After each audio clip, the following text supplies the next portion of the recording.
In the complex and fascinating fabric of Roman history, few figures have had such a disruptive and lasting impact as Julius Caesar. His figure dominates the crucial passage between the decline of the Republic and the dawn of the Empire.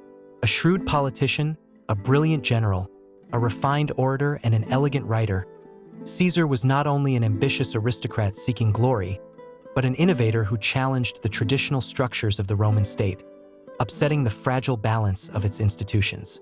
His life, studded with military triumphs and political tensions, ended in a drama that represented the symbolic end of the Republic and the beginning of a new era. Born in 100 BC, Caesar belonged to the gens Julia, a patrician family that claimed legendary descent from Aeneas, son of Venus. Although noble, the family did not have much political weight at the time. It was more prestigious than influential. Caesar grew up in a tumultuous period, marked by civil wars, social conflicts, and the unstoppable decline of republican institutions. From a young age, he showed an ambitious nature, a brilliant intelligence, and a natural propensity for leadership. He studied rhetoric and philosophy, probably in Athens and Rhodes, and refined a political vision marked by pragmatism and effectiveness.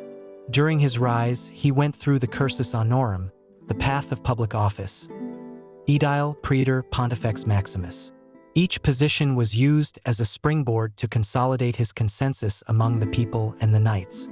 It was during these years that Caesar understood how military power and the control of public opinion were the true levers of domination.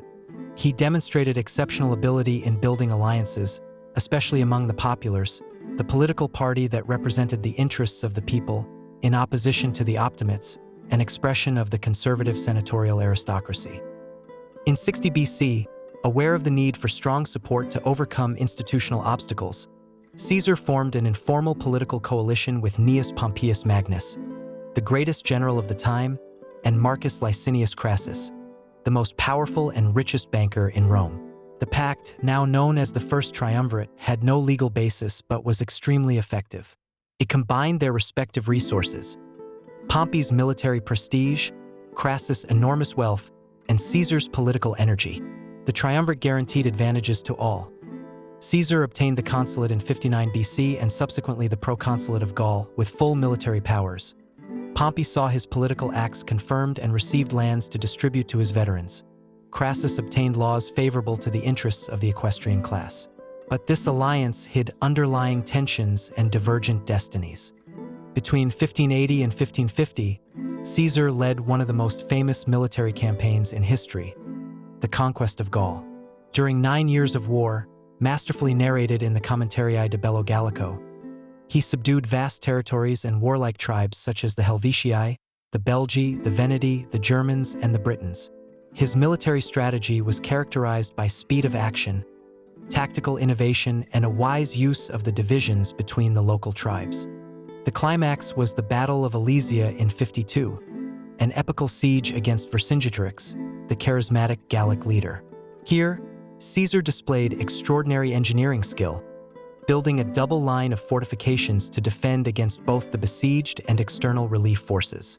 The victory marked the end of Gallic resistance and consolidated his unstoppable reputation, as well as enormous personal wealth and the absolute loyalty of his legions.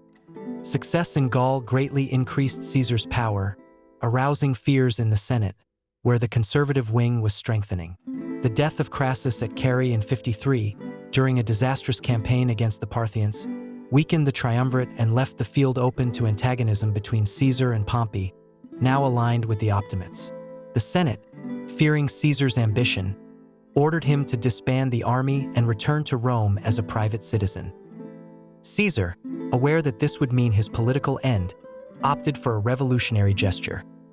In January of 49 BC, he crossed the Rubicon River with an armed army, an act forbidden by law.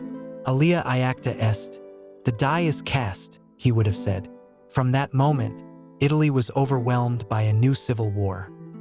In 48, Caesar defeated Pompey at the Battle of Pharsalus in Greece, despite being numerically inferior. Pompey fled to Egypt, where he was assassinated on the orders of the young King Ptolemy XIII, in the hope of ingratiating himself with Caesar. However, Caesar did not appreciate this gesture and found himself involved in the dynastic struggles of the Ptolemaic house. It was then that he met Cleopatra VII, the brilliant and ambitious Egyptian queen. Caesar supported her cause, restored her to power, and established a political and personal alliance with her. Their bond was sealed by the birth of a son, Ptolemy XV Caesar, called Caesarion. Caesar remained in Egypt for several months, a stay that aroused criticism at home, but which consolidated Roman influence in the kingdom of the Nile. In 47, Caesar led a rapid campaign against Pharnaces II, king of Pontus, son of Mithridates.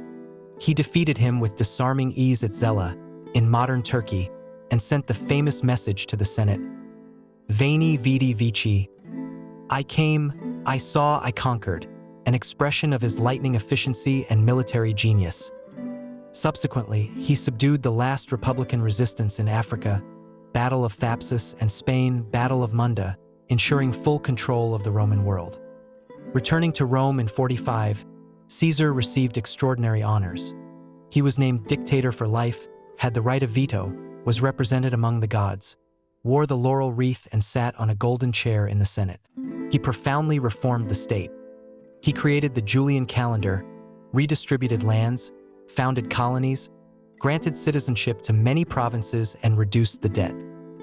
However, his accumulation of personal power and his attitude towards the republican tradition fueled suspicions and resentments. The fear that he wanted to establish a monarchy, perhaps in another form, became unbearable for a part of the senatorial nobility. On March 15, 44 BC, the Ides of March, a group of about 60 conspirators, including Brutus, Cassius, and other supporters of the Republic, stabbed him in the Curia of Pompey's theater. Caesar fell under 23 stab wounds, perhaps muttering, "Tu quoque, brute?" But the murder did not restore freedom. Political instability worsened, opening a new conflict that pitted the Caesar's assassins against Caesar's supporters. In the end, Octavian, Caesar's adoptive son and political heir, would emerge victorious, taking the name of Augustus and giving life to the Principate, transforming Rome forever.